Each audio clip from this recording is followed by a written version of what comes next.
بسم اللہ الرحمن الرحیم۔ السلام علیکم ناظرین۔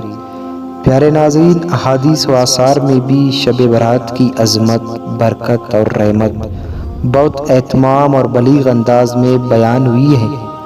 چنانچہ حضرت عائشہ صدیقہ رضی اللہ تعالی عنہا سے روایت ہے کہ میں نے رسول اللہ صلی اللہ علیہ وآلہ وسلم کو فرماتے ہوئے سنا کہ اللہ تعالیٰ خیر کو 4 راتوں میں خوب بڑھاتے ہیں: عید الاضحیٰ کی رات، عید الفطر کی رات، شعبان کی 15ویں رات اور چوتھی 9ویں ذی الحجہ کی رات۔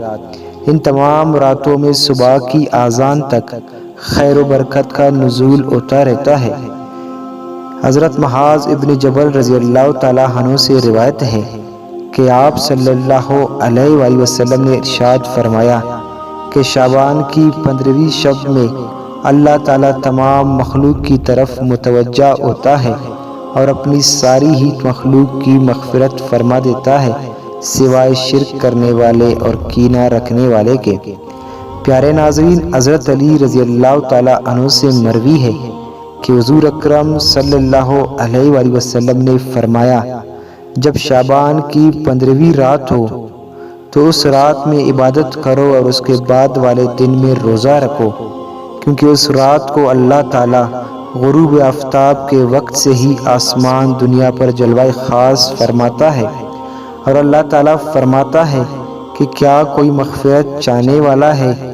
کیا میں اسے بخش دوں؟ کیا کوئی مبتلا مصیبت ہے کہ اسے عافیت دوں؟ کیا کوئی ایسا ویسا ہے؟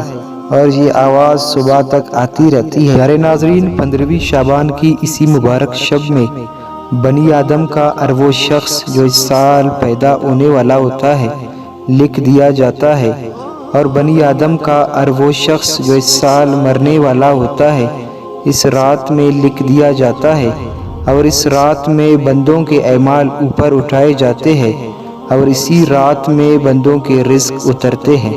تو پیارے ناظرین، دعا ہے رب ذوالجلال سے کہ وہ ہمیں اس بابرکت شب میں زیادہ سے زیادہ عبادت کرنے کی توفیق عطا فرمائے، آمین۔ پیارے ناظرین، امید کرتا ہوں ویڈیو آپ لوگوں کو اچھی لگی ہوگی۔ اگر ویڈیو اچھی لگی تو ویڈیو کو لائک کریں، اور اگر چینل پر نئے ہو تو چینل کو لازمی سبسکرائب کریں۔ اب تک کے لیے اتنا ہی، ملتے ہیں انشاءاللہ نیکسٹ ویڈیو میں۔ اللہ حافظ۔